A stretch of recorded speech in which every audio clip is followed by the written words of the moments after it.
కొండపై నుండి పడిపోవు బండవోలే పతనమగుచున్న మనుజుండు బాగుపడడు.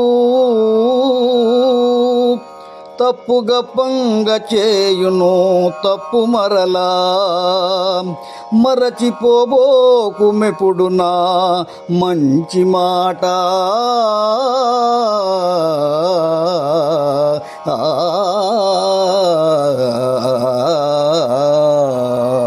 మిత్రులారా, ఎత్తైన కొండ శిఖరం నుంచి ఒక పెద్ద బండ క్రింద పడుతున్నప్పుడు దానిని ఆపటం ఎవ్వరి వల్ల కాదు. అలాగే తప్పు మార్గంలో పయనించే ఒక మనిషి తప్పు చేయటం మొదలు పెడితే వాడిని బాగు చేయటం కూడా సాధ్యమయ్యే పని కాదు. ఎందువలనంటే ఒక తప్పు నుండి తప్పించుకొనుటకు ఇంకొక తప్పు, దానిని కప్పిపుచ్చుకోవడానికి మరొక తప్పు, ఇలా తప్పు మీద తప్పులు చేస్తూనే ఉంటాడు. కనుక అసలు తప్పు మార్గంలో పయనించకుండా ఉంటేనే ఎంతో శ్రేయస్కరం.